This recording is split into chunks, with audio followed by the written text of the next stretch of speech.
Good evening. How's everybody doing tonight?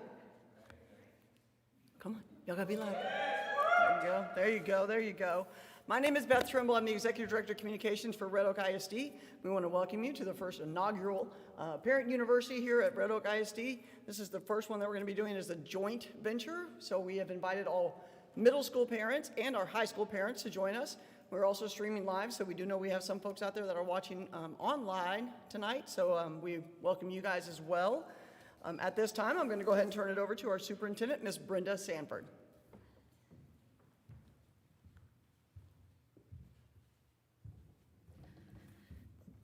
She's a little taller than me. Let me pull this down a little bit. Again, thank you for coming. We appreciate it. I know it's cold. I didn't pull close. I pulled farther because I thought I needed my steps, and I got halfway here and thought I wish I hadn't made that decision. It's a little bit cold, but we do appreciate you taking the time to come out. We've had a lot of different things come up, a lot of different questions, and these things will be fluid. We'll take topics and do different things as we go to address some different needs that we see that are occurring out in the district and questions we have arising. So let's start. You already know who I am, talk to you about our school board. Our school board is President John Anderson. He's place 3. Vice President Melanie Peterson, place 7. Secretary Brian Sebring is place 2. Johnny Knight, place 4. Mickey Porter is place 6, and Dr. Joy Shaw is place 1, and Miss Penny Story is place 5. If you hadn't had an opportunity to meet them, I encourage you to do so. I know sometimes that it's just when they're on at their meetings that you actually see them. Don't forget, those meetings are streamed. If you don't have an opportunity to come, they are streamed live. We do have that so that you can keep up with what's going on in the district. But also, if you have an opportunity when you catch them out in public, introduce yourself. They are very invested in the school district and what's best for the students, the parents, the teachers, the community as a whole. So it would be great for you to introduce yourself to them and just let them know who you are. Also want to talk about our leadership team. We have our Assistant Superintendent of Operations. He is actually here. I thought he might have stepped outside. Mr. Kevin Frills. We have our Assistant Superintendent of Human Resources, Michelle Alera. Assistant Superintendent of Business as our CFO, Dr. Bill Johnston. Our Executive Director of Curriculum is Melissa Shulak. Our Executive Director of Communications, who you already met, is Ms. Beth Trimble. Our ROISD Police Chief in the back, Chief Philip Percivka, and he'll be speaking to you shortly. We have our Red Oak High School Principal, Mr. Howard Gatewood, here on the front. We have our Red Oak Middle School Principal, Rob Waller. He has Assistant Principal Jennifer Fortenberry. She is in the back, who will be answering some questions if needed tonight. And our School and Family Service Director, Ms. Chandra Jones, and you probably will see her everywhere. She's out and about everywhere. So we have a great leadership team, and you'll be interacting with everyone as well. We don't have everyone here. We just kind of pull the people we feel that the need will arise on the questions and topics that we have at the time. All right, let's talk about the format and the ground rules. We have a lot of different sections that we're going to be doing, so we're going to have a presentation, then a Q&A at the end of that section. Instead of just running through the entire program and then letting you try to remember what you wanted to ask at the end, we're going to divide it up. So as each speaker speaks about something, we'll offer Q&A. Please don't be afraid to ask a question. We learn so much from questions and answers, no matter where they're at. And a lot of people are probably thinking the same thing you are, or wondering the same thing. So don't be afraid to ask those questions so we can clarify for you. But we're going to do the presentation, then a question and answer section. All conversations are going to be hypothetical. We will not give true examples of things that are going on when we're discussing something, just hypothetical situations. It's not the forum for specific situations or issues. If you have one particular issue you want to discuss, it happens to be something that's going on with your child or someone you know, please reach out to us individually instead of bringing that up here in this type of forum. And it's going to be a collaborative learning environment. Like I said, you will learn from us, we will learn from you, because we are partners and we want to learn from each other. So that's just kind of a simple format. It is the first one we've had since I've been here, so it is evolving. And so I know they had something similar to this in the past, but I was not here for that, so it's new to me as well. So again, just be open, be honest, be collaborative. Let's work together. We are all together on this. We have to be on the same page to be able to move forward. So remember, we're not against you, you're not against us, we're all here for the betterment of our children. So at this time, I'm going to turn it back over to Ms. Beth Trimble, and she's going to continue.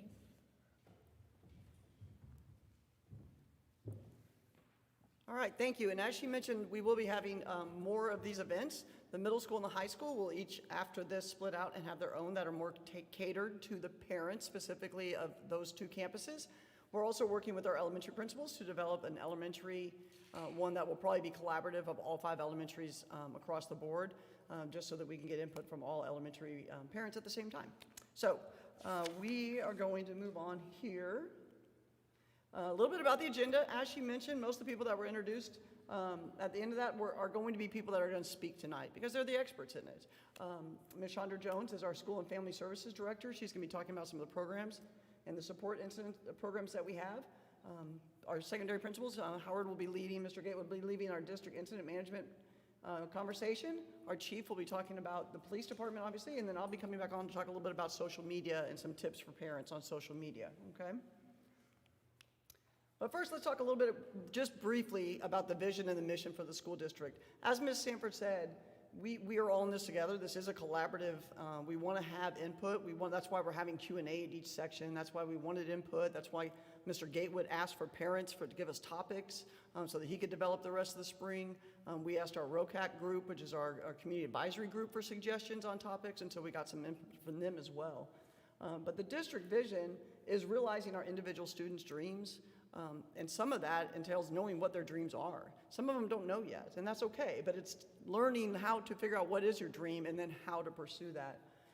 The mission embodies the 4 talents of the hog: being academically prepared, having grit, showing character, and having service to others. And so we really embody that as part of our graduate profile. We also embody that as our educator profile. We want both groups working towards those same talents because as adults, we can still learn as well, and so we can still show grit through challenges. There's been a lot of resilience the last 20 months, hasn't there? So we've all been going through things, and it's a great opportunity for us to work together to make sure that we can get through things safely and that we can educate our students. So parents as partners is really the goal of these universities, is to work with our parents so that we can partner with them to educate your students. Your children are students, but it's the same person, right? They're your child, but they're our 8th grader, 9th grader, 5th grader, whatever. So we have to partner together to make sure that when we're looking for their dreams, what are their dreams, what are their goals, what do they want to do? So we just put a couple things on here about encouraging conversations with your students, with your children, about what are their dreams, what do they want to do, what do they like to do, what don't they like to do. Sometimes it's weeding out what you don't like to figure out maybe what you do like. One of the things that we find in education that's helpful for students, for children, is to develop vision boards, especially as they get into middle school and high school. What do they want to do? Vision boards can have short-term goals, long-term goals, both of which help them to follow a path so that they know what they have to do to get where they want to go. So developing a vision board for your child, whether it's to have straight A's or to make the football team or to be in the theater production, those are goals that they need to, if they're aspiring to do those things, then figure out what steps do they need to do to make that happen. Along the way, I'm going to talk to them about obstacles and overcoming challenges. If they don't get it, what next? Can they work harder and do it next time? And so talking about how to overcome those obstacles, have that grit and that resilience to pursue still their dream. Helping them with providing goals to achieve it. If they need some additional tutoring, if they want to go outside and throw the ball, whatever it is, making sure that they have the tools to do that. And then partnering with us to help them achieve that graduate profile, as we talked about. So we really want our parents to partner together with the school district so that your child, our student, becomes an outstanding individual, becomes that graduate profile that we talked about. And so that's really the goal of these collaborative meetings, is to get to each student having that graduate profile. So I wanted you guys to have that in mind as we talk through some of these things today. At this time, I'm going to turn it over to Chandra Jones. As I mentioned, she's the Director of School and Family Services, and she is going to speak a little bit about the support programs in our district and about some of the ways to report bullying or incidents. Thank you. Good evening. As Beth just said, I'm Chandra Jones, Director of School and Family Services, and I just want to advise you of some of the programs and tools that you have on hand that can help enhance your experience here as parents of Red Oak ISD students. Our character education program that we have right now is called Connect with Kids. We started utilizing that resource last school year. If you were a parent here, you should have received an email with login information, and you can just look around that website, and I can give that to you at the end. But it has things that families can do at home. It talks about various topics, attendance, bullying, character education traits, anything you can think of is typically something on there that families can utilize at home. It also has areas broken down for teachers, grade level bands, pre-K through 2, 3 through 5, middle school, and high school. We also use Capturing Kids' Hearts here at the high school. Mr. Gaywood has implemented that program beautifully, and I believe he started last year with his staff. It's something that's ongoing, and he can give you more details about that, but that is something that is really happening beautifully here at the high school, and I believe Mr. Waller and Ms. Fortenberry have implemented parts of it at the middle school as well. Some of the mentoring programs we have, Mentors Care. I don't know how long we've had that in our district, but that is an amazing program here at the high school. Students are able to go or be paired with a mentor, and they can talk about anything that's going on in their lives. And I'm pretty sure we have some mentors out here. Wave your hand if you're a mentor. That they come over and they really help our students who may be going through some challenges. It could be academic, it could be personal, but I think, just pairing up students with people who they can speak to outside of home or outside of their teachers, I think that really helps enhance their life. We started this year at the high school, and we'll be implementing Inspire. It's a program, a mentoring program for young ladies. Did we include the boys? Boys and girls. For young men and young women at the middle school and high school level. Again, it's a program that helps develop skills, gives them tools that they can use to be successful in school and in public. We'll be starting with middle school this month, right? This month. This year, we are concerned about the mental health of our students and our staff and our families, and so we have partnered with a company called Care Solace. They are not a mental health facility, but they do help us and families and students and staff partner with area therapists or mental health agents or therapists in our area. They help streamline the process. They can find people who can work with your insurance, or if you don't have insurance, they can find people who work on a sliding scale, but it's people who are in our area. We partner with Reach Council. They actually start in 5th grade and go all the way up through high school. That is a drug prevention resource group of people who come in and they talk to our students about good habits, what to do and what not to do. They provide very good resources and tools for our students to utilize throughout their lives. Does anyone have any questions on our resources before we go on to the next section? The next thing I want to just briefly discuss is bullying 101.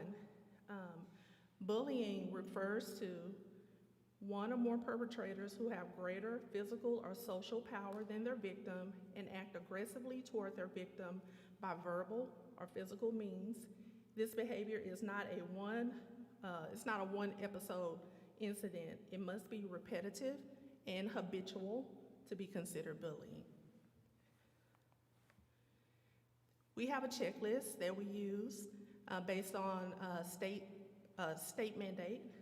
This is a checklist that we use, and I'm not going to go through it. This is available for your viewing on our website, but this is a checklist that we go through to determine, is it bullying or is it something else? Once we've completed the steps on the checklist to determine if it is or if it's not, then there are steps that we follow. What can you do as parents, or what can your students do to report incidents that they suspect may be bullying or really is bullying? Crime Stoppers of Ellis County, Chief can tell you more about this, but they actually pay money for credible crime tips that can help lead to the police officers being able to enact on a tip through Crime Stoppers. It pays money, and apparently we've had some middle schoolers who've been paid, who led to credible tips. We have a Red Oak ISD online reporting form. It's on our website, main page, on the side where the quick links are at the bottom. There's a link you can just click, it'll take you to the page.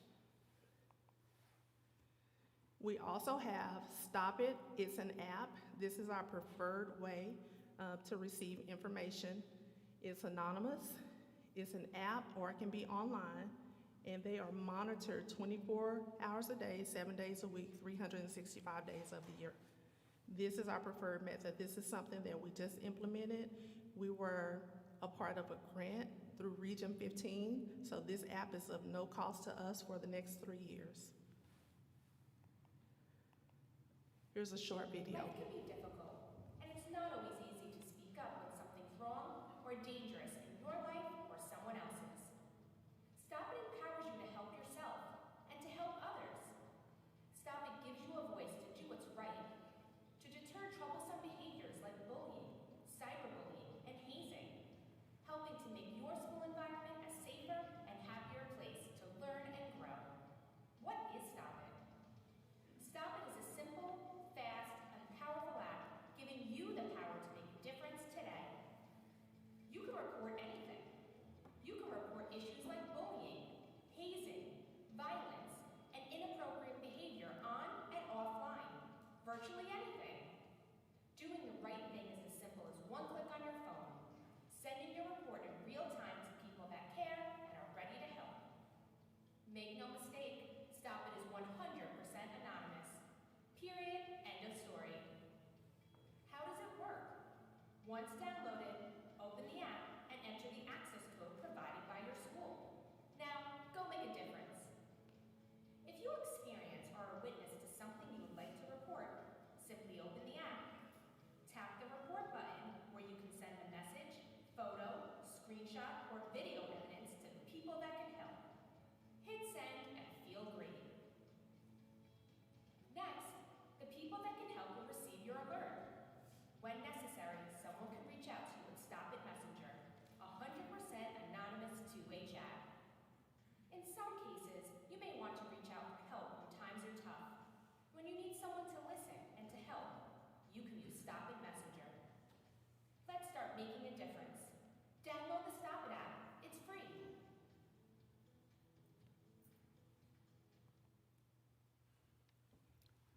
Again, you don't have to download the app. You can actually do it online as well, but the app has worked well. Just one interesting incident before the break, Mr. Gatewood and I were investigating some friends who were having fun, just reporting untrue things, and we were able to block those people, whoever they were. It's anonymous, so we don't know, but whatever device they were using to send the alleged incidents, we were able to block those, so they won't be able to send us anything from that particular device. We don't know if it was a cell phone, we don't know if it was a Chromebook, but they can't use that device at this time until we unblock them. Do you have any questions for me about the reporting or anything? Yes. There seems to be a lot of online apps that go here and go there. Is there anybody we could ever talk to in person in regards to these types of things? I seem to be having an issue with follow-up. Depending on which apps you're having trouble with, yes, there are people who can talk to you. No, not apps, just in regards to any of that, the bullying, going online, and you go in here, click here, to the left. Sure. I'd be happy to talk to you about it. Yes, I'm Yes. fine. Yes. So, to follow up on the question that she just asked, whatever happened to just being able to talk to a teacher about an incident? I mean, this seems quite impossible. Well, Because there's been several incidents that have been reported to a teacher.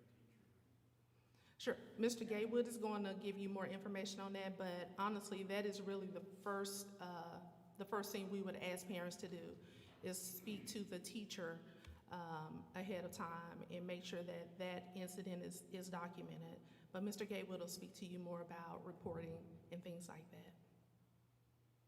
Are these available, excuse me, to the students, or the students know about it? Yes. Very good as well. Yes, Mr. Gatewood has posted things around the school. They were able to utilize that. So high school actually has been knowing about it since probably around November.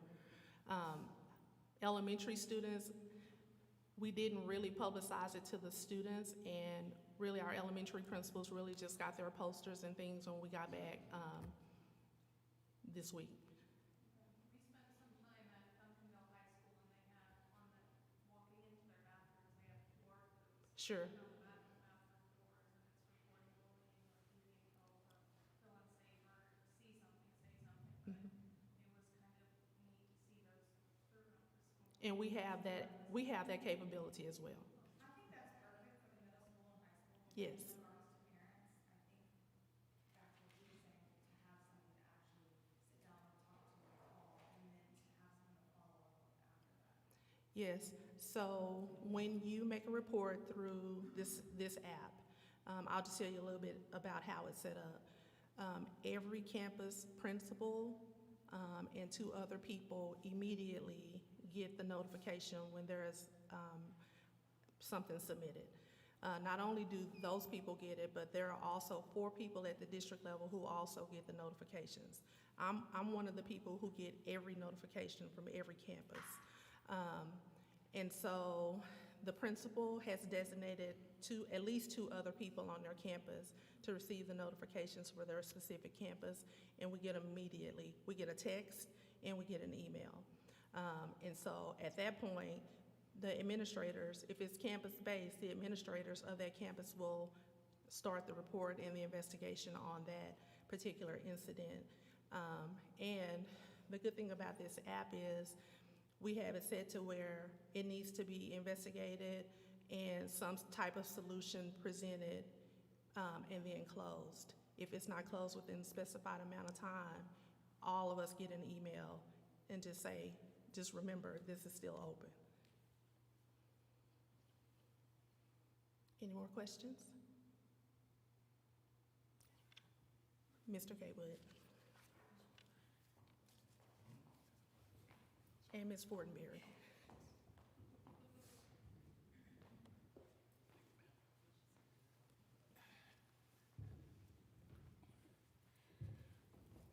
Good evening, everybody. My name is Howard Gatewood. I am the principal of the high school, and I want to first of all thank you for showing up on this cold night to come out and give us an opportunity to talk to you and answer any questions that you may have.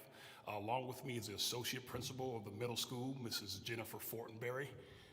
If you have any middle school questions, I will defer to her. Now, the incident that Ms. Chandra Jones was talking about, the high school kids do know about that Stop It app. I think I spent 30 minutes investigating that the Hamburglar took someone's McDonald's lunch. As crazy as that seems, yes, the kids, they do know about it. They do report all kind of stuff to me.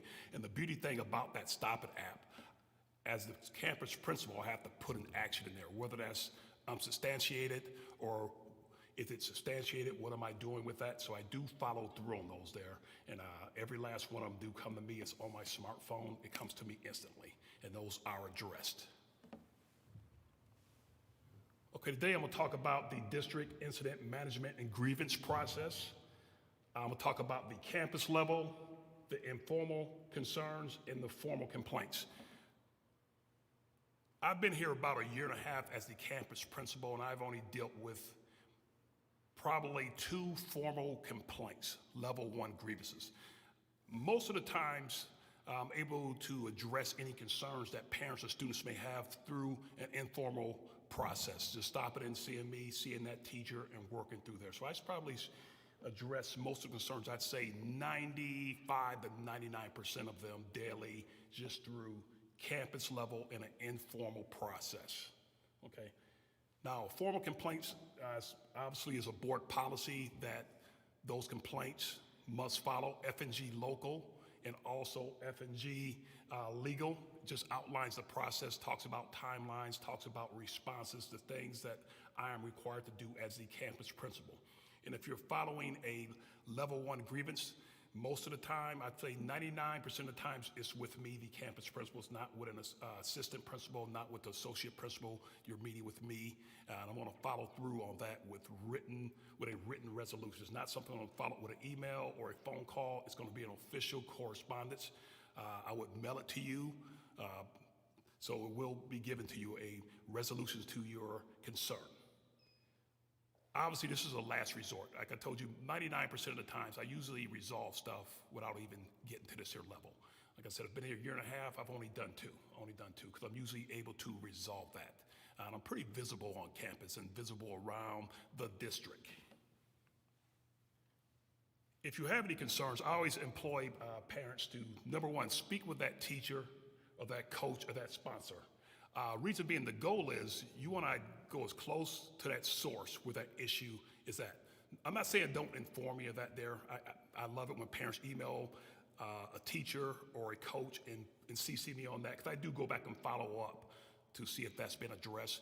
But I would implore you to please start at that level, because if you're talking about a grading issue, as a campus administrator, only thing I have within my power is to ensure that teacher followed the grading policy for the district.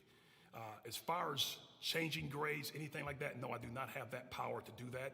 I would say if your student needs an extension on work or something like that, a grading issue, please start with that teacher level, because if that student does rate a grade change or something, they're the one that have the power to request a grade change. I'll review that, I'll deny it, or I will approve it.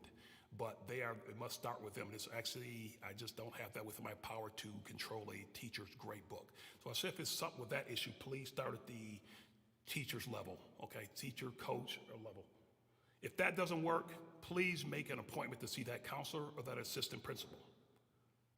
If that doesn't work, make an appointment to see me. You don't even really have to make an appointment to see me. I'm usually here from 6:30 to about 8 o'clock at night. If you drive past, you see a black GMC parked next to the flagpole, that's my truck. Stop on it. Stop on it, and I'm going to see you. You don't have to go through some formal process or anything like that. Just stop on and see me, and I'm going to stop what I'm doing. I'm going to see you unless it's a campus emergency that is going on.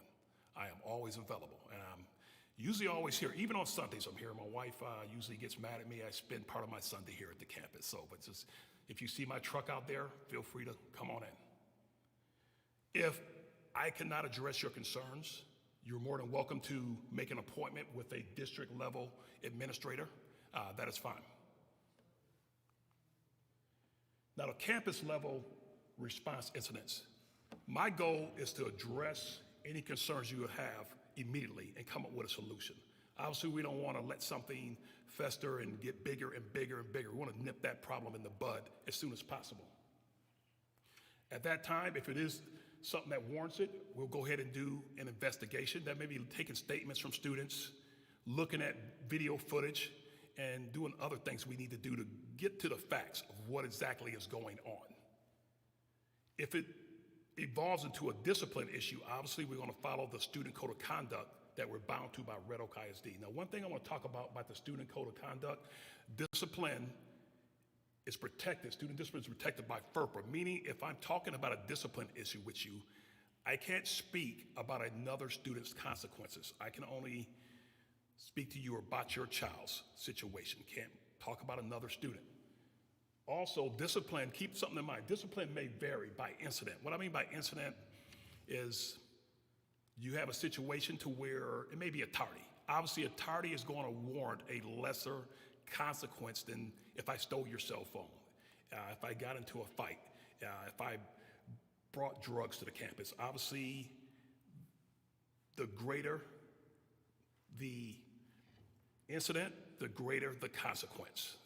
Also want to bring something up. It also may vary from student to student. It may be a situation to where it's a student's first time being tardy, maybe his 10th time being tardy, maybe his second time being in a fight. So it's going to vary. It also will vary depending upon if that student's special education or not, if it's part of that student's disability. So it will vary from student to student. It is not a one-size-fits-all. Most of our students, 99% of them are great students. They normally don't get in trouble. Even our students that get in trouble, they're still great students. We still love them. My goal is to, when we're dealing with discipline, to correct behavior, not punish students, to correct students' behavior. Because even if we send a student to DAP, I'm still getting them back. I am still getting that student back. And so my goal is to not have that student repeat those incidents over and over and over, because that becomes who that child is. That's an issue, because we're preparing students for life here at the high school.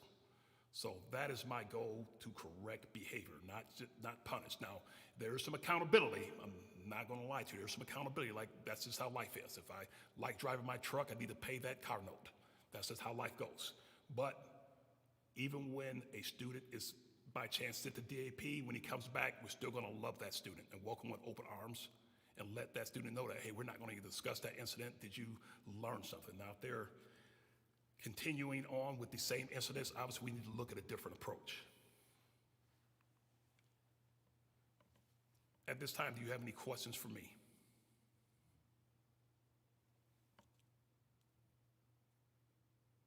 You have any questions for Mrs. Fortenberry from the middle school? I know she's been standing back here like Vanna White or something, I don't know. I'll just make you look good, it's all right.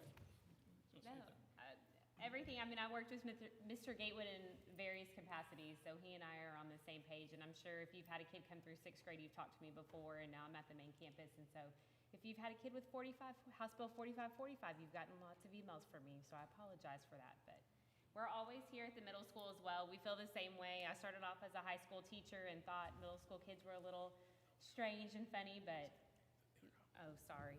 I don't like microphones, I'm loud. But middle school, it's the same thing. I have a 6th grader, so I completely understand. Middle schoolers are a little goofy. They make silly choices. It doesn't make them bad kids. They're still great kids. They're just learning who they are, and they're trying to find themselves as well. And so sometimes they're gonna do things that I'm like, was that really the best choice? And they're like, Miss, I'm sorry, I need to do better. I'm like, yeah, you do. So they get their consequence, and we move on and build from it and learn from it.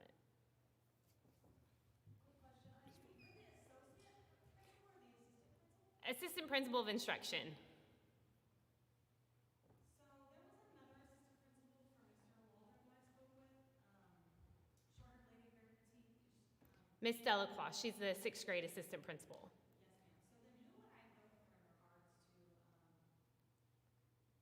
regards to inconsistencies or red tape? Usually the next will be Mr. Waller. He's not in this week, and so if you want to meet with me afterwards, I would love to talk to you about it.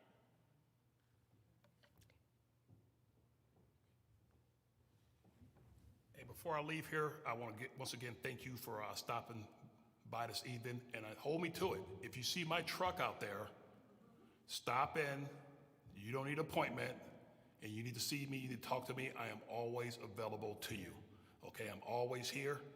I had one parent, I was down in the weight room lifting weights. One evening, he stopped in and talked to me. I was lifting weights in the evening in the building. Not a problem. I'll stop to work out and talk to him about an issue. No problem whatsoever. Once again, thank you for your time.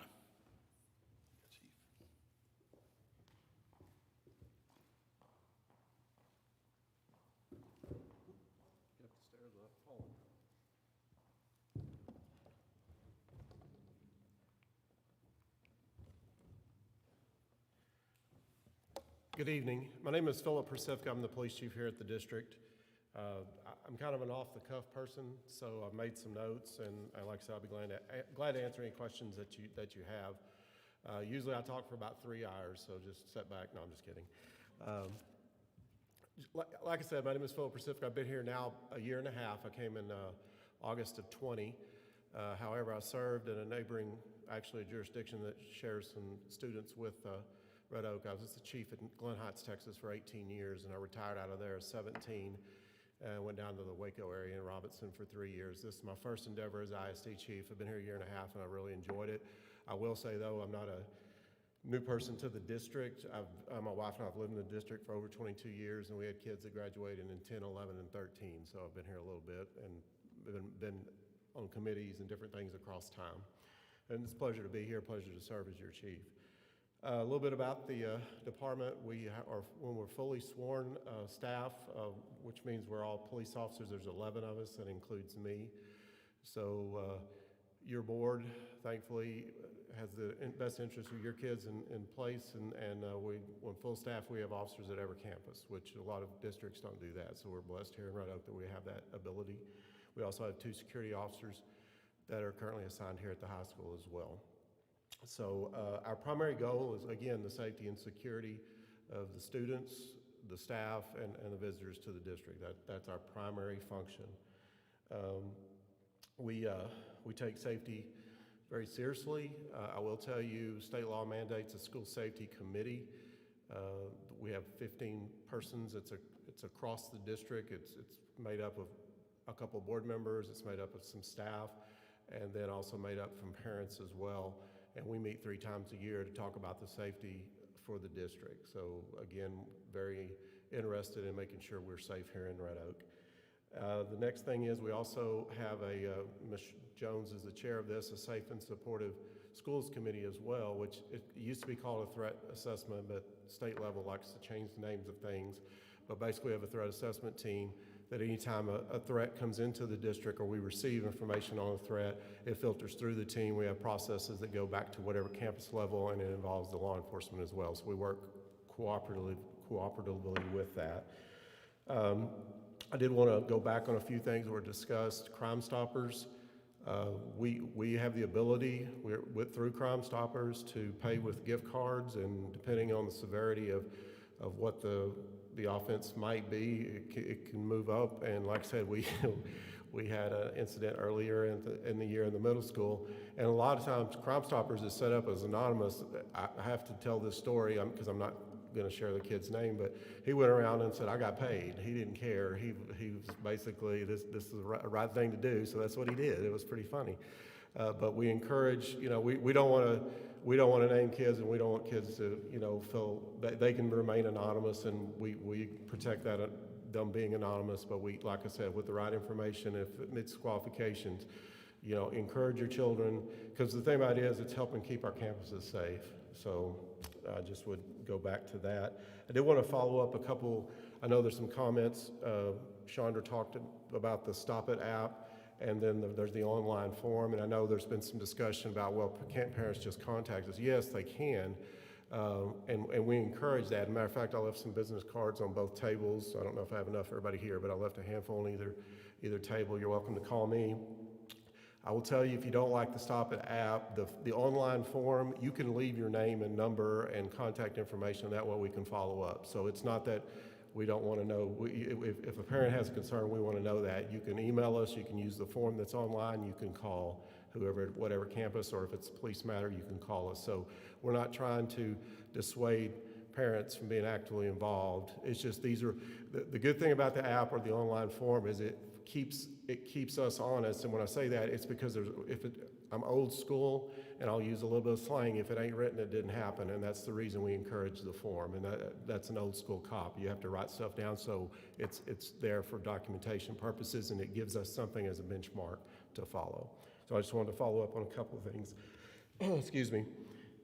So we're not a 24/7 operation at the department. We're normally just during school hours, but we do work at the after-hours events. So I want to give you the daytime number, but I also want to give you an after-hours on-call officer number. So if there's some emergency that needs to be addressed after hours, I want to give you that number as well. So the number during the day that would be answered during normal business hours is 972-617-4607. And the after-hours on-call number, and again, that's for emergencies. That's for something that needs to be addressed, or if you become aware of information that needs to be addressed before the next day, that's what that number is for, is 972-617-4650. Yes, sir? I think the on-call number is on the website. And if you call the regular number, I still believe it gives you an option to go ahead and push the number, and it still rotates to the on-call. So, yes, sir. So that's a couple of things I wanted to go over early. I will tell you, so Mr. Gatewood discussed about investigations, and the biggest thing that we run into is that we're also involved in investigations a lot of time with the campus, at the campus level. So if there's some sort of disturbance, some sort of assault, some sort of a fight or that theft, we're involved with that at that level as well. But what happens, because the state law changed several years ago, where it defines school offenses, and this is what I want to make sure we're clear when you leave tonight. A school offense is defined in Texas as anything that's a Class C offense except a traffic offense.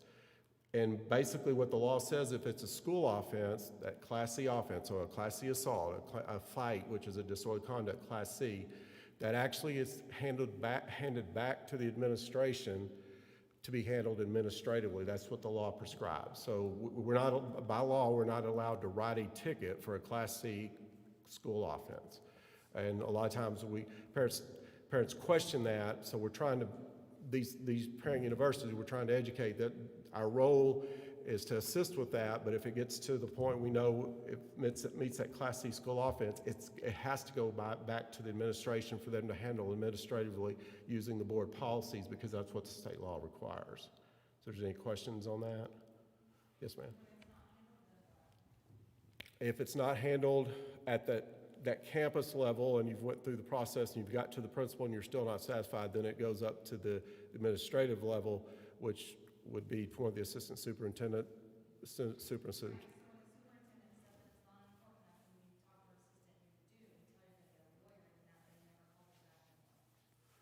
Yeah, that I don't know. That's a specific. So I think you're going to talk afterwards. I believe you're going to talk to Ms. Fortenberry and maybe Ms. Sanford as well, because that's a specific incident. So I mean, I don't want. I'm not familiar with that, and plus with everybody here, it wouldn't be appropriate for us to discuss. But after the meeting, you're welcome to talk to the superintendent. Okay. Yes, ma'am.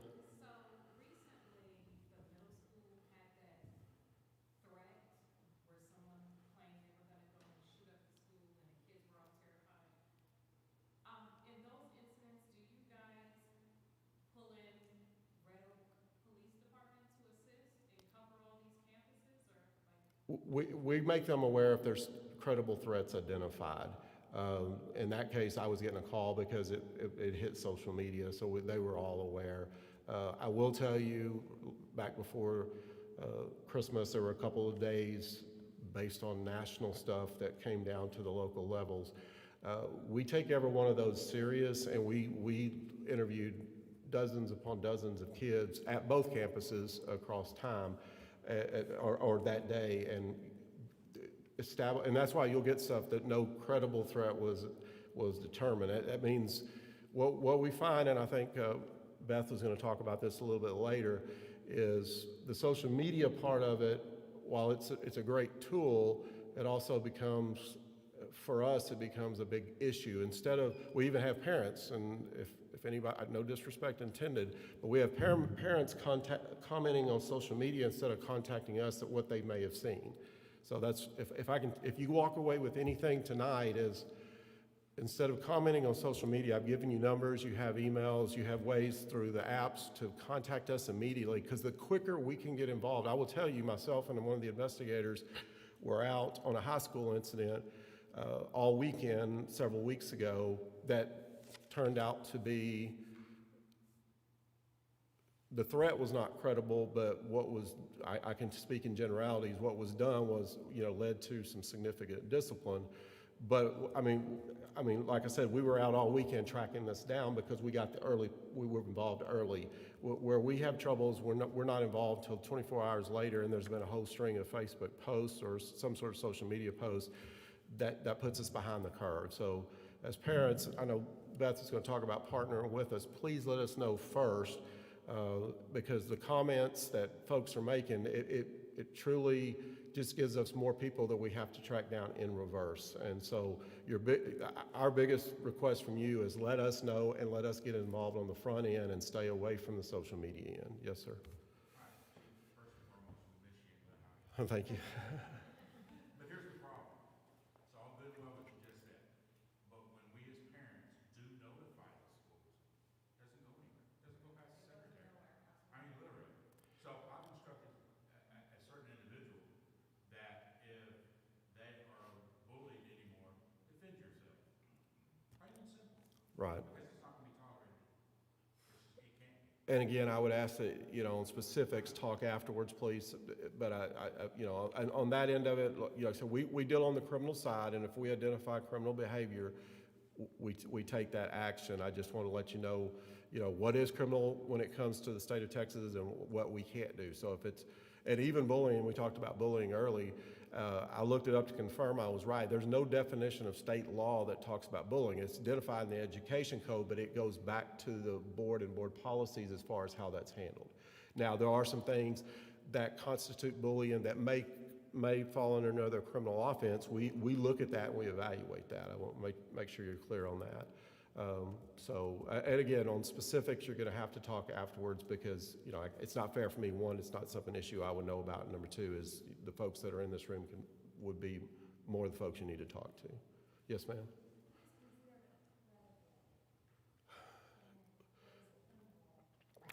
Well, so the terroristic threat is the one that says, if with intent you make a threat that puts people in fear of serious bodily injury or death. So that's what you see filed mostly.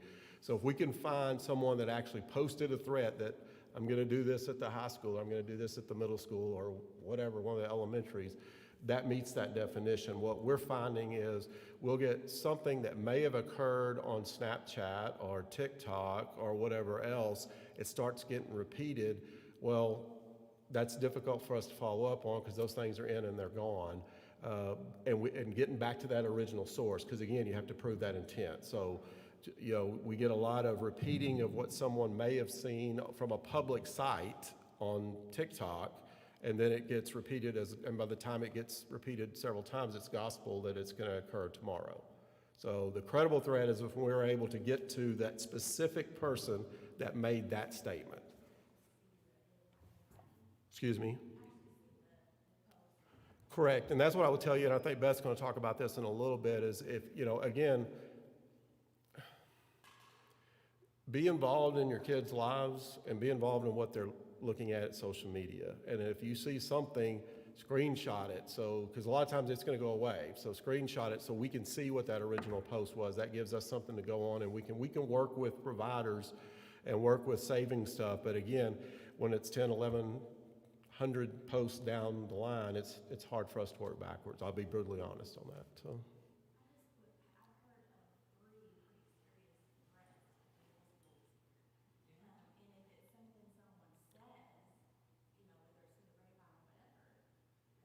We follow up. I mean, anything that we get, we're going to follow up back to as far to the source as we can. And we've talked as a district, and we've talked internally on the staff. We're going to be very aggressive with things that we can file. With things that we can't, we're working also with the administration, and they can handle things because an administrative investigation, and I'm pretty familiar. Generally, it's preponderance where we work with beyond a reasonable doubt. So if we can't get to the criminal side, we work back with the administration so they can handle that internally. But I promise you, when we put something out that it's not a credible threat, we're not going to put that out just to say it's not a credible threat. That means we have put a lot of work into what's going on, and we have not identified that as identified a credible threat.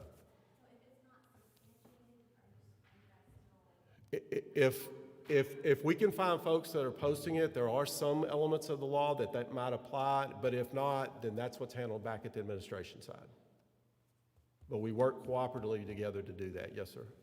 Let me just say this. Number one, I'm Kevin Frells, Assistant Superintendent for Operations, and I work with all the principals. I'm the high school principal. Number one, what Chief just said, don't leave everything. Hang on. Can I go ahead and let you come up, though, because people online can't hear you, sir. Sorry. I know you didn't want to, but you're up there. Jump in. That's right.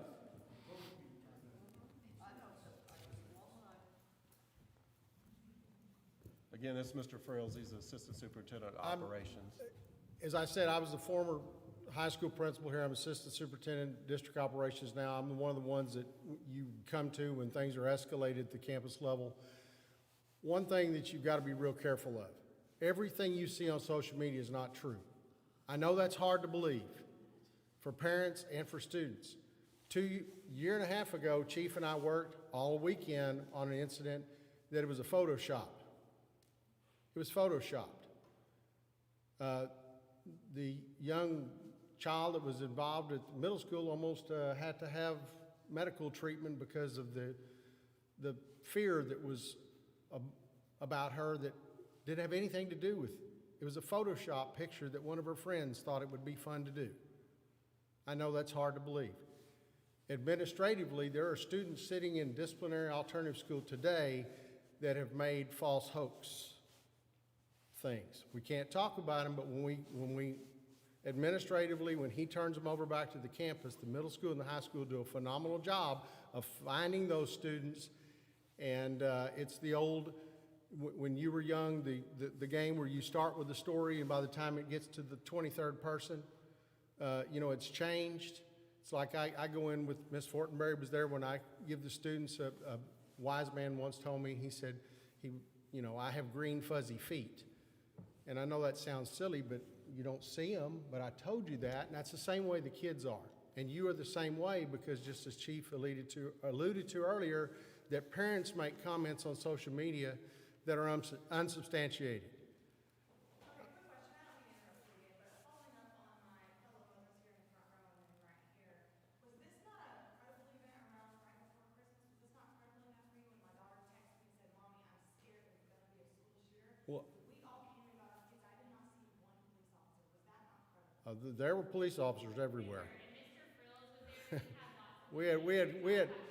We had administrators all over that campus that day. And There if, was like 4 or 5 other parents standing there waiting to get their kid in the smaller part of, not the larger. well, and that's a specific incident. One of the things is we can't control when parents want to come up to the school to get their student of something that was going on nationwide. No, there was no reason to lock down. There was no credible threat to lock down. It was not a credible threat. No, ma'am. Would y'all, in the future then, can you please send out a mass email like you did when you said, hey, we heard what happened? Send out a mass email and say, you don't need to worry about coming to get your kid. This is what happened, this is how we took care of it, blah, blah, blah. I had to leave work. What- When my 11-year-old daughter texted me and said, Mommy, Well, we did, and maybe, and I'll let Ms. Trimble talk about that later, but we're in a no-win situation. Because if we communicate not enough, it's too much for some people. Believe it or not, we got parents that never look at the stuff. And they, well, I understand that, but there's some that will never look at it, and then there's some that get so mad because you guys send out too much stuff. So what I want you to know is, what Chief is alluding to is there are some things by law they can't do. Administratively, they do a great job of identifying those students that we can deal with administratively.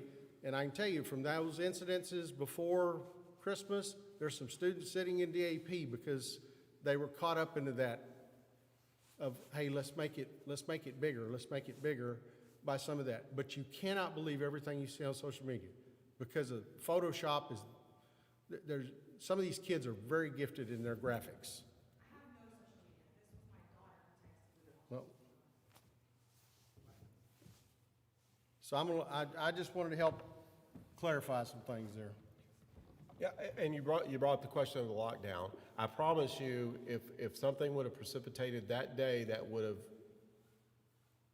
led to a lockdown, we would have went into a lockdown.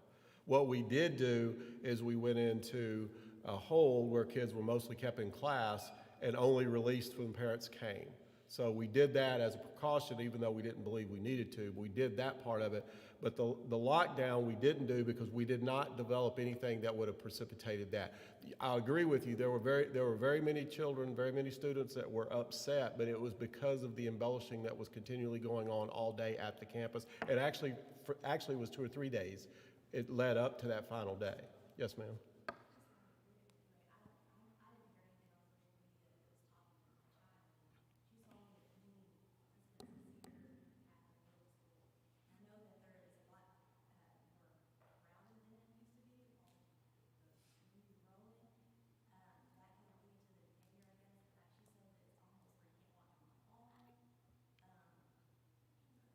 But I will tell you, we are looking at addressing some of that by adding some staff at the middle school. It is, we'll be brutally honest, there are a lot of students at the middle school.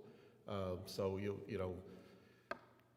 there'll be that'll be discussed at an upcoming meeting as well as the number of kids that are there. So I don't have anything else. Wanted to make sure again, I've left some business cards. You're welcome to take those. I'm like Mr. Gatewood, you can come see me. If I'm in the office, I will see you. And I can attest to the fact the man's here on Sundays all the time. I see his truck up here all the time. So again, it's been a pleasure. I'll be around after the meeting for specific questions that I can answer. But I promise you, the role of the department is to ensure your kids are safe, and we take that very, very, very to the heart to make sure that's the case. Again, but we need your help. So thank you.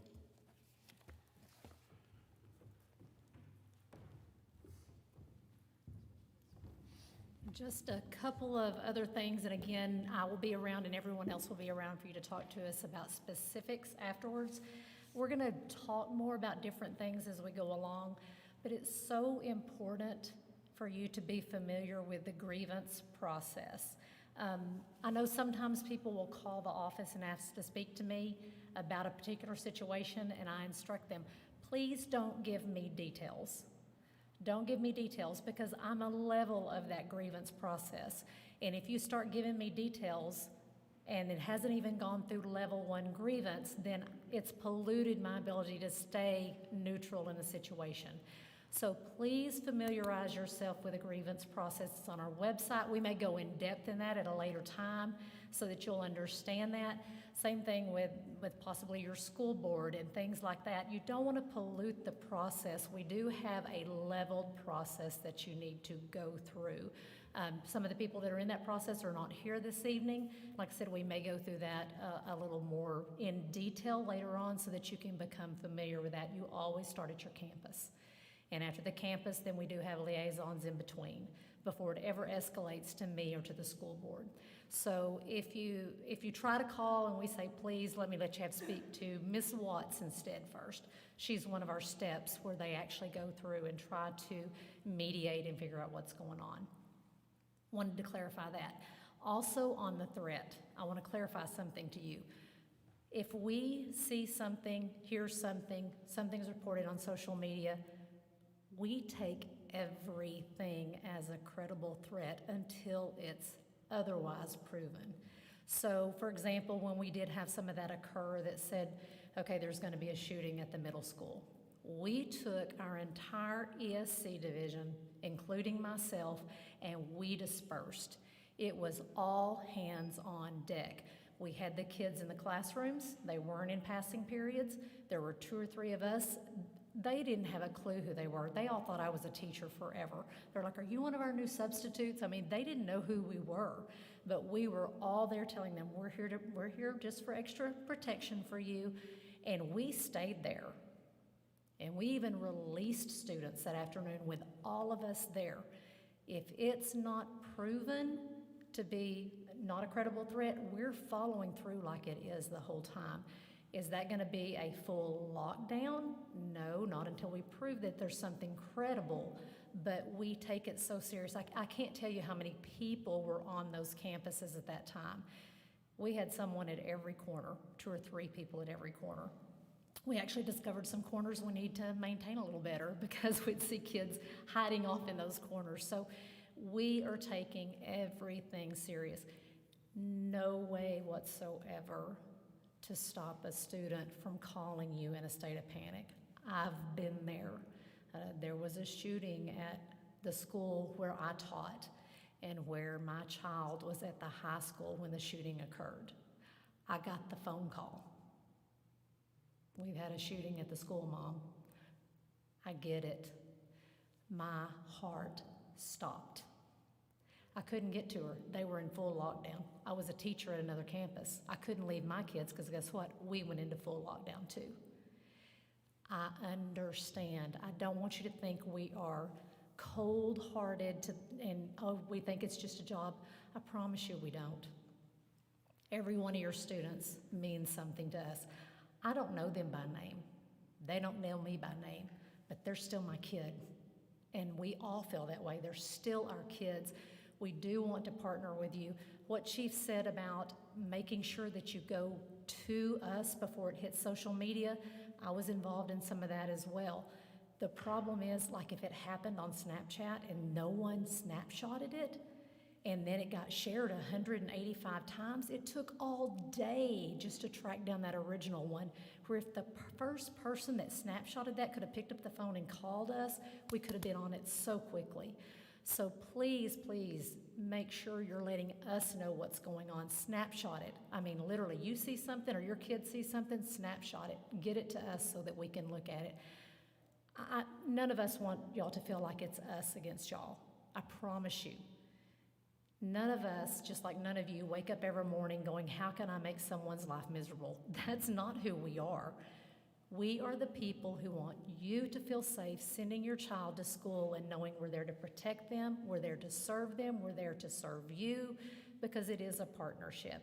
So again, we're going to take time, just by hearing some comments out here, I know we need to go through the grievance process with y'all more in depth. This is the level, this is how you do it. You know, we can say go to your campus and then come to us, but that doesn't really mean anything. We need to go through the levels with you and explain that to you. You may never have a grievance, ever, but it's still not going to hurt for us to educate y'all on that as well. To us, it's like secondhand. We'll just go to the website, just do this. That's simple for us, but for someone who's never seen it, that's not simple. So that's on us. We will educate more and try to get that going as well. But I just wanted to clarify that when we're talking about credible threat, we don't just say it's not credible and move on. I promise you, we're treating everything as a credible threat until it's proven otherwise. So just wanted to clarify that as well. Okay, yes, ma'am. One suggestion that I have, and especially with that particular incident, because I did get my daughter as well, was that it was communicated to us that it was not credible and that the kids were safe, but the kids did not know that. And so they were terrified for much longer than they probably needed to be. Psychologically, that's not okay for a kid. A bunch of kids couldn't get picked up, but I know you're in a really hard spot, but finding a way to communicate that to kids as well as communicating it to the parents that they are safe. My daughter did say that she saw you at the campus, she saw a bunch, there were Yeah. extra people at the campus. So she got it, but she never heard from anyone until much later in the process that there was nothing going on. That's the communication we need. That's why we're having these. That's something we can work on. You know, when it's something that we're hearing from you, hey, this could have been something solved this way, definitely, we can work on that. That's the kind of communication we want here at these kind of meetings. What is it we can do to become better together? So for sure, we'll write that down and we'll see what kind of processes we can ramp up on that. Yes, ma'am. And I just wanted to piggyback off of what she said, because my daughter actually did the same thing. You know, she was hysterical about what happened. And I just think that you guys could have, like, stopped class for a while, brought them to an auditorium to let them know you guys are okay, it's safe. You know, I don't know what you guys have to do during the day, but making sure that they're mentally okay was more important than math class. So for me, just hearing my daughter screaming hysterically on the phone, sends you into a Yes. panic. But the fact that, okay, she's screaming on the phone, but she has to go to reading, or she has to go to math class. I think the focus should have been, let's make sure these kids are mentally okay before we need to switch classes. Okay, and totally agree. Like I said, things like that we can work on. I probably should be repeating things that y'all are saying because they can't hear you through the live feed. It's the discussion was taking more of an approach on the mental wellness and the emotional stability in a more timely manner because the students were panicked, even though administration knew things were under control, that some of the students did not. So definitely something we can work on and work through. And that was a piggyback off of the previous comment. Yes, ma'am. The incident where the kids were held in class because of all the fire alarms and everything else like that. I know you're talking about, we don't want to spend too much information because parents get annoyed, that kind of thing. But to get a phone call from another parent, because my son's not going to have a phone, he's too shy for that, get him in trouble. But it's something from the school, a text message, hey, by the way, we know this incident's happening, just want to let you know we're handling it.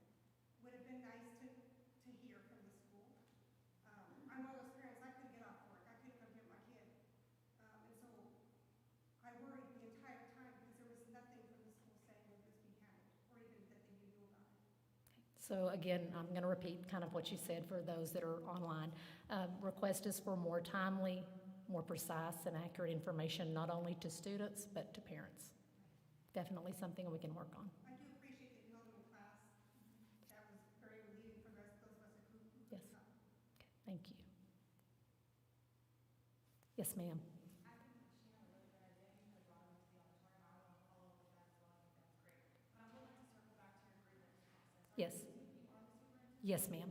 Okay, so when your grievance process doesn't work, and you say you have to go through my assistant first, and I do, whoever hypothetically might, Yes. that doesn't work, and then it goes nowhere, and it's really important. It needs to be a written grievance. Make sure, that's what I said, I think we have to, I'm sorry? It is written, it was written, it's an attack. So maybe this is not the forum for it. Right, yeah, let me talk to you.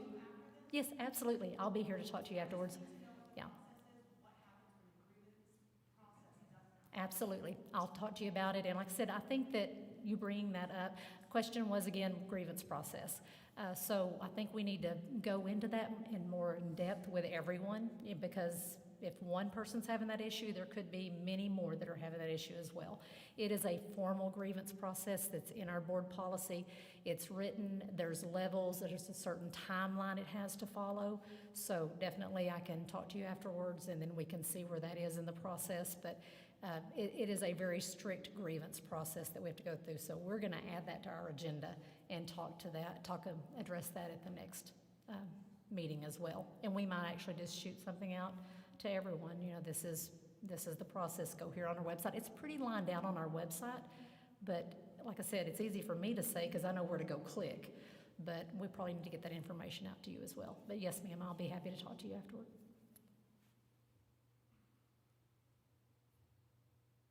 Anything else before I turn it back over to Ms. Trimble?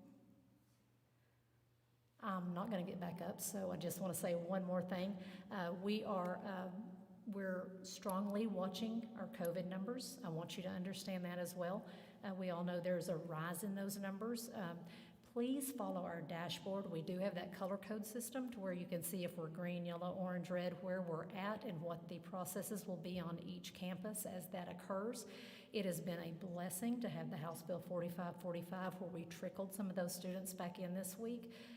So that we did see what our numbers were going to be doing. But I want you to rest assured we're going to implement those safety measures as we can, as we always have. And I encourage you to do the same with your students. As our numbers are rising, please encourage your student to be safe as well, whether that's if you encourage the mask or whatever it is that you encourage with them as well. Thank you for coming. I'm going to turn it back over to Beth. This type of atmosphere can sometimes create an uncomfortableness with everyone, with us, with y'all as well, because we're talking about things that we think we're on the same page as, and we're not. But I have learned, I learn best when I'm in an uncomfortable situation. I grow most when I'm in an uncomfortable situation. So don't ever feel like that it takes hostility. I know that the comment was made also that, you know, sometimes I feel like I have to put it out on social media because no one is listening. I never want you to get to that point because it doesn't help anyone, but if you're not getting results at one level, please continue to go to the next level. We have so many layers in place. Miss Jones is amazing. She's one of our levels that people go to, and she helps us work through. Miss Christy Watts is another level. We have so many levels in place, so please don't ever feel that frustration that I have to do this in order to get this, because I promise you, y'all, we're on the same page. We like I said, I don't know your kids' names. I don't know your names, but if your child is one of my children, we're on the same page. So I appreciate you coming. I'm going to turn it back over to Beth and let her do some wrap up, and please feel free to stay and visit with us afterward.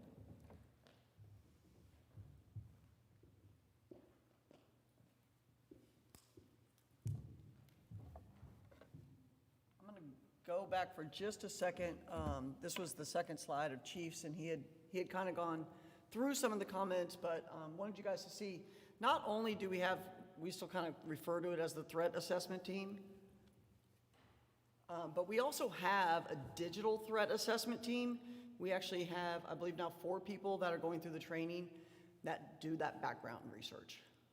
So when we see something on social media or somebody sends us a screenshot of something on social media that we can go and investigate, we have the tools to do that. We have people in technology, we have people in communications, we have people in the police department, and Ms. Jones is also part of that team that goes into the web and goes and does that investigation, okay?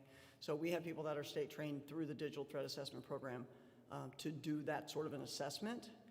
So we want to make sure that people know that this isn't something, I mean, the threat assessment team itself, the modules that we have to train on is about 12 modules that are 3 hours each. And so there's tons of training that we do for each of our specific roles. Anytime there's a threat assessment or crisis management situation, I took down tons of notes, you guys, from you guys. I mean, the reason why parents knew to pick up their kiddos was because we did send a communication out that said, hey, it's not credible, but if you want to pick up your kids, that's fine. Because we were holding them anyway, right? We're going to hold them anyway because the more they were going from classroom to classroom, the more they were talking. And so we decided to hold them. But there's tons of stuff in there that we could have done better. And so I appreciate that. I mean, we're never too old to learn more, right? So I appreciate that. So I'm just going to go over a couple social media things real quick. Some of the things that we work on in my office is working on educating parents as well. I'm a parent. I have 2 children. Chandra's a parent. Brenda's a parent. Howard's a parent. Miss Fortenberry's a parent. Kevin's a parent. Megan's a parent. There's not too many people in education that aren't parents. As Ms. Sanford mentioned, she's had a shooting that her son was stuck at a school. I've had a shooting at my high school after I left it, but it's one of those things that there's nothing worse than watching your high school on video as they march kids out of where you graduated from. It's a sickening feeling. I grew up in Littleton, Colorado. There have been 2 shootings at high schools there. So it's a sickening feeling that I hope you guys really do understand that we take your children's safety as our top priority. And I hate that you guys don't know that we feel that way because it's frustrating that it just drops our hearts whenever we get a threat. Because the first thing we want to do is just protect every child. When we find out it's not credible, we want to try to stop that as quickly as we can, and you guys can help us by stopping that, by telling us about it as fast as you can. Our emails are always on there. Our phone numbers are all out there. My cell phone's all over the district. You can call me anytime. If not, half of you tag me on social media, and that's okay too. And I'm fine with that. That's my job. It's 24/7, 365. I don't get to sleep on it. Okay? But I know that, and I'm fine with that. So, a couple things though that we did just find a nice little 10 tip for parents to remind you guys of some things that you guys can help us as you partner with us. Educate yourself about social media. Take the time to get into it. Ask your children. Show me on that how you got on Snapchat. Show me how you see that snap that then disappears. Learn about the systems that they're using, that they're sharing their information with other people, that they're sharing their lives with other people on the internet. So educate yourself about what different platforms students are using. Establish age limits. Most social media platforms say 13 and up.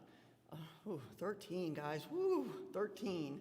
I'm glad my kids are a little bit older. They didn't have to quite get there at 13, but that's pretty young to be on the World Wide Web, to be on the internet with everybody and their mother and a lot of fake people. Okay, so establish those age limits. Keep your child's profile private. Get in there, get into their Facebook, well, they're not on Facebook, get into their system and make sure that their pages are as private as you can make them, okay? And check their privacy settings, because some of those children will change those privacy settings, right? They know how to do that. So make sure those settings are staying private. Make sure they don't post personal details, cell phone numbers, addresses. When they check in at Starbucks every time at 8 o'clock in the morning, it's a pattern, right? It's easy for people, such as predators, to find easy targets that are patterns.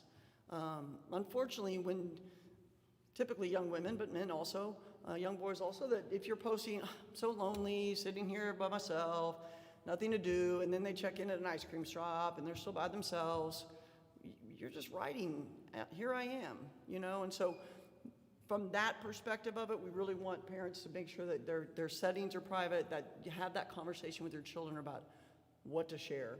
Don't allow photos or posts that jeopardize safety or character. The safety one, everyone understands. The character one really kind of falls in more at the high school level. If you guys don't know, college educators, college recruiters are looking at your child's social media. Not just football, but every single student. So if your student is interested in going to Rice University and they have tons of posts of partying or shared posts or comments that are not the character that that college wants, it may not matter what their test scores are. It may not matter that they did some community service or they were in this organization. They want students with character. And posts will jeopardize that now. Posts will jeopardize jobs, right? Everybody knows that. Think of that as part of, if your child has a dream, a goal, that vision board to do X, Y, and Z, don't let a social media post ruin that, okay? Make sure they have a strong password. There's a comic strip out there that says, oh, my password's 12345. Oh, that's my locker combination, I mean, it's gotta be something that they know and only they know, and that you know, so that you have access to it. Don't allow them to friend people they don't know. If they don't know the person personally, why do you need to be friends with them on social media? Set their guidelines for the social media use, times of day. They don't need to be on there at 2 in the morning. Nothing good, right? Whose mom ever told them that? Nothing good happens at 2 a.m., right? And then finally, keep an open dialogue with your child. Talk to them about consequences for misuse. How many of you, if your children have a phone, is it your phone? It's your phone, isn't it? My kids' phones are my phone. That's a privilege. It's not a right to have a cell phone. It's not a right to have a social media account. Okay, so remind them of that. Set those consequences. If they can't follow the rules that you establish, parent, take it away. Take it away. So again, I put that back up there again as the parents as partners piece of it, just to remind you guys that this is things that we are excited about. I do love the idea of making sure that our students had more information. We made sure our parents did. We probably made sure our staff did pretty good, but probably we should have made some more announcements over the PA system to the students or brought them in. I don't know if an assembly would have been the best setting because of some of the things going on. That's why we had them in a hold, but we did like that. The understanding that when we do have a situation that is a discipline of a student, FERPA protects the discipline records of a student. So when there is an incident, sometimes we'll get parents that are upset because they want to know what happened to the other kid. We can't tell you that. And we won't tell anybody about your child's records either. So please understand that perspective. It's against the law for us to tell you how another child was disciplined, just as we would never tell anybody if your child was disciplined or how they were disciplined. And so that's something we wanted to remind you guys of well. And that when they do talk about the false charges, yes, we can prosecute false charges, false threats, a threat to a school. There was actually, I want to say down south, outside of San Antonio, a district just charged a student $4,000 fine for a felony assault charge, a false hoax charge on a school. So it is a chargeable offense, and it is something that we do take serious when we are able as a digital threat assessment team to track that down. And the faster we can track it down, the faster we can stop the rumor. And that's the goal when it is a non-credible. When we find it's non-credible. Obviously, as Ms. Sanford mentioned, it is credible until we find out otherwise. And we spend the time doing that. Yes, ma'am? It depends on the age. It depends on the age. It'll depend on the age. The police are able to do that based on if it's a felony charge. It goes to the child if the child's the one that did it. It goes to the child if the child's the one who spread the false rumor or started a false rumor. You can't yell fire in a crowded theater. You can't say you're going to shoot up a school. So, okay. So any other questions? Any other questions as far as like the whole big shebang goes tonight? Do that first. Do you guys monitor the different Instagram groups, like Rom's white kids, Rom's black kids? There's a whole slew of them. Right. Go look in there. And I know, yet again, it's a really never-ending battle. I just didn't know how much you guys would get. Yeah, we don't monitor it 24/7, 365. We get on occasionally, honestly. We do know they're there. We do get onto them. We know that they're out there. Some of them are not even our students. We can report that this is false information on a post, but it's not, we can't take it down. We have to get Twitter to take it down. And I will say, we do know that the one where they're sleeping, eating, that's how we found some fights from the wrong fights page, which was one of the kids actually tipped us off. And I will say, my husband works in another district, and they're having the same issues. And so we've all kind of talked to different administrators in different districts about what can we do, but I think the only thing we can do is just keep going in and clicking report, and Right. we are looking at it. If something comes up from that, we do address that if we can. Yeah, we're aware they're out there. Unfortunately, until we report it enough that they can take it down, Twitter doesn't take it down. So I have a question. Yes, ma'am. I wasn't aware of any of that. But, You don't need to be. It's horrible. It's trash. Don't let your kids on it. but I'm just curious, it's more of a question for you. If you know that it's out there and you see the students, are you taking action against those students that you see on there? So if it is something inappropriate, like there was one called Roms or Red Oak Fight, we did take action on those kids. And they got in trouble for fighting, and anything that we can, but there's one that's called Roms Sleep, and it's pictures of students sleeping. Some are at the lunch table, some are in class. There's one about Roms Eat, and it's just pictures and videos of kids eating things, like. Yum. That's so attractive to see. Just like, And so if there is something that we. if they're middle school. And that we need to address, we do address it, and Yep. if a consequence comes out of that because it needs to, we do follow up Yes. with that. We can use it as a tool. However, the sleep and eat ones are just silly. But the fight ones, yes, we do. Unfortunately, not all of the videos on there are ours. They post videos from other schools. There's Or videos from a couple years ago. or old ones, right? Like we had, posts from a bathroom that was 4 years, 5 years ago. And there's some things that they'll post that there's things in the school that, don't look like they did 10 years ago. And somebody will be like, that's not how it looked when I was here. And I'm like, well, things change.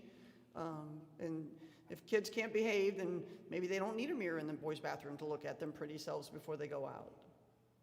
So there's some things that we're not gonna, there's a privilege to things. We provided you a bathroom. I don't have to provide you a mirror if it gets broken twice.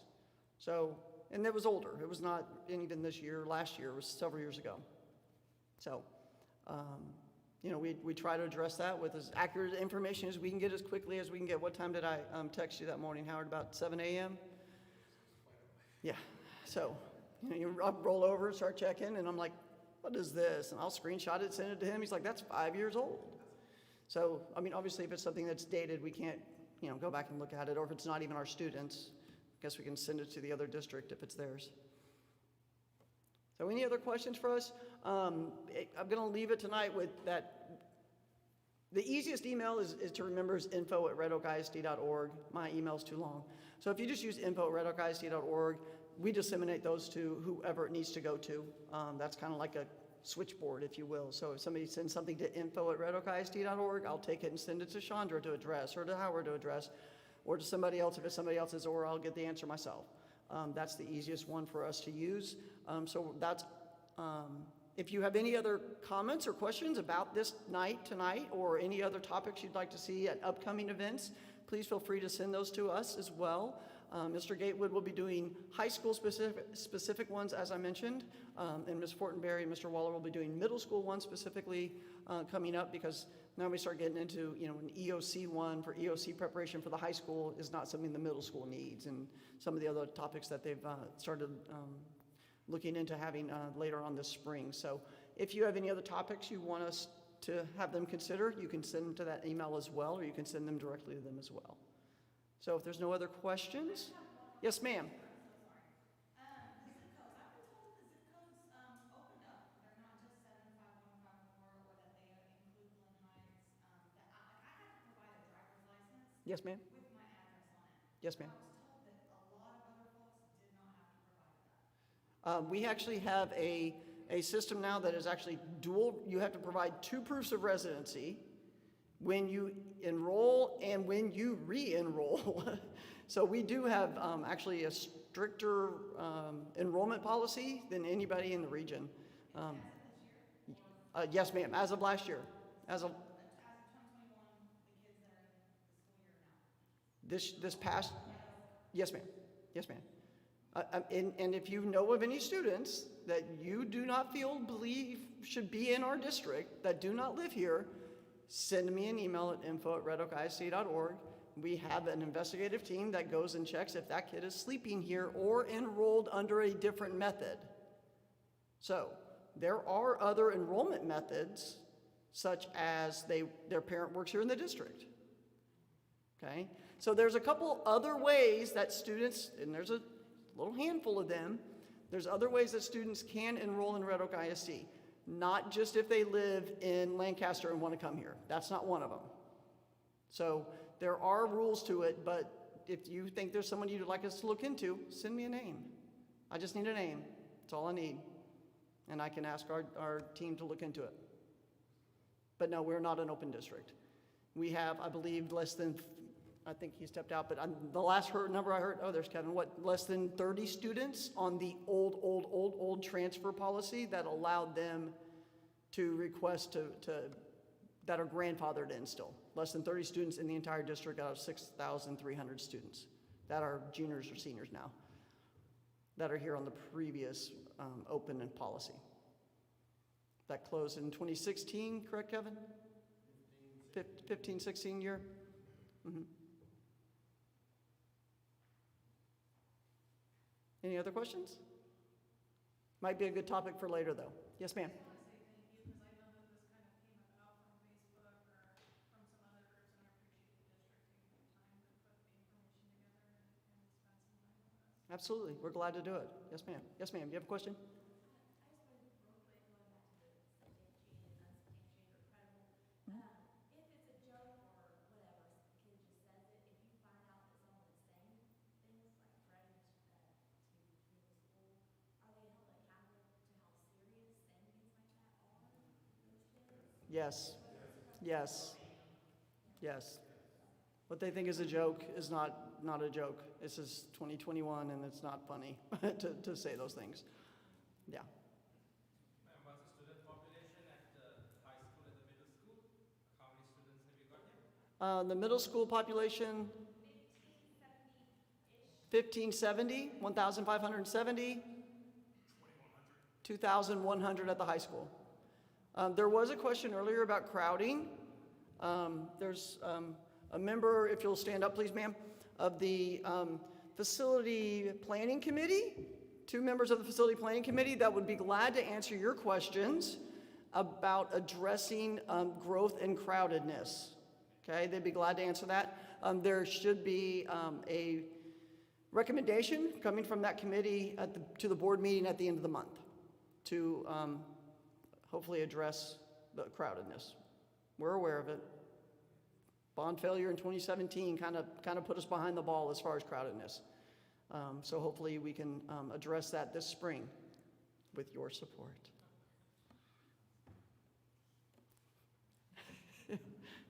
Okay, any other questions for you guys? It is 7:28. We're a few minutes. Wait, we got like a minute 30. Feel like the ball's going to drop, right? No. Any other questions? I do want to remind you guys, yes, Ms. Sanford is a wonderful resource as the superintendent. She is part of the grievance, though, so as she mentioned, board members and the superintendent are part of the grievance. Mr. Frills is also part of the grievance, so if you have a question about the process, you may want to speak to Chandra or myself. I'm not, you sometimes get pulled in. I don't get pulled into those. So if you have a question about the process, I'd be glad to answer those as well, because I'm not one of those levels. But with that, we are adjourned. Thank you all very much for your time tonight. We know it's very chilly out, so stay warm and have a great evening. Thank you.